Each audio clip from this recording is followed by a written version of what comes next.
Hello guys. Natin na pag-uusapan ang mga bagay-bagay na ginawa na hindi tugma o na mga ito ay mga nakakatawa. Ito ay koleksyon sa mga iba't ibang ano ba na, saan ko ba kinuha?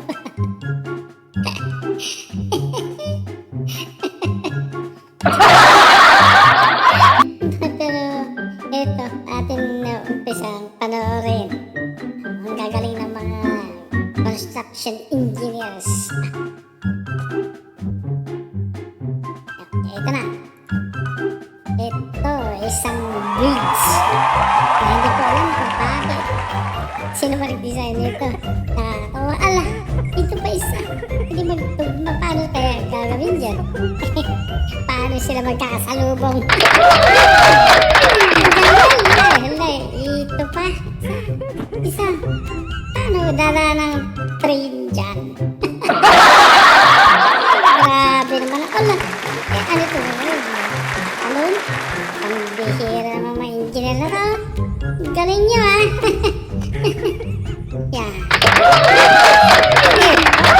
Matindi rin. Paano kaya ang sitwasyon ng mga pasahero nito?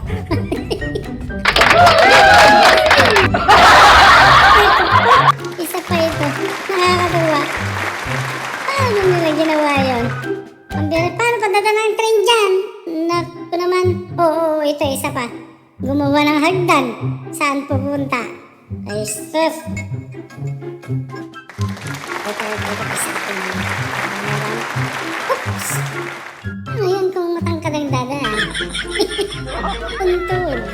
Ang masakit sa ulo yan. O, isa pa ito. Hindi ko alam kung saan pupunta. Gagawa ka ng extension or hanggang dyan ka lang. Magandang gawin ko ako yan. Ito pa matindi. Pinag-aralan kaya ako hindi. Ay, sus, Ginoo. Sayang. Isa pa. Parang pareho. Bakit ganun?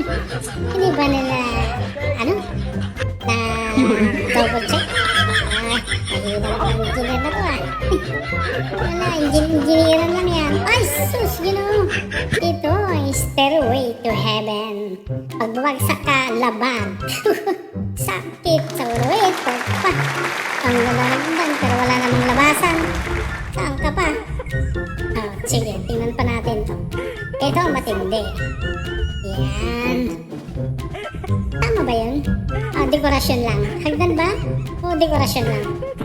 Ang bihira naman Ang dami pa naman. Isa pa. Ang bihira talaga. Ang galing ang disenyo. Matindi talaga. Ito pa, isa pa.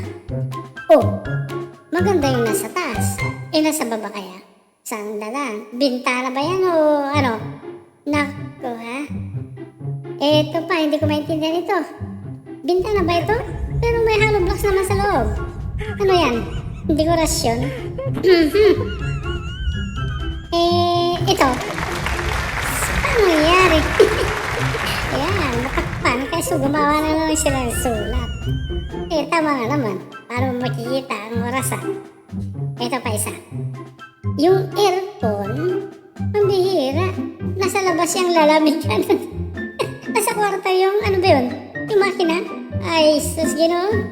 Ito pa isa. Nasaan pa yung kalahati? Hala, ang bihira naman Ginawang kalahati yung CR. Ay, sus. Nasaan tayong kalahati? Sabi ko na nga ba, dyan yung kalahati Kaya lang baliktad. Ano yun? Sus, Ginoo naman Ang daming kabalastugan Ay, sus, Ginoo. Ang laking tao naman yan iihigyan. Paano kaya? Parang ilong Eto pa isa.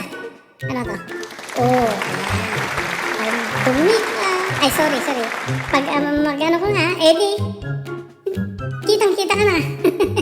Hindi mo maisara Eto, harapin mo na yung libro. Baka kung nagpatayo ka, may haharang-harang na libro na pasama na sa poste ng bahay mo. Eto pa, meron pa isa eh. Iyan. Ano yan? Hagdan? I mean, ano yan? Column? Eh, bakit magkasalungat? Hindi yata tama to eh. Eh, ito kaya isa. Tingnan nga natin. Bakit mas malaki sa taas? Kaysa sa baba? Tama ba yun? O baliktad yung pagkakagawa? Eh, ano na? Ito, naku, nakahang. Poste, nakahang. Yan, tama nga. Lagyan mo na lang ng ganyan. Bakal na siguro. O, drawing na lang. Tama na yan. Hindi naman ako ang titira dyan eh. Ito, matindi. Traffic light. Pero natakpan naman. Paano makikita ng driver dyan? Sige. Hanggang dito na lang. At baka madagdagan ko pa eh sa susunod na video na lang. Ayan. Maraming salamat.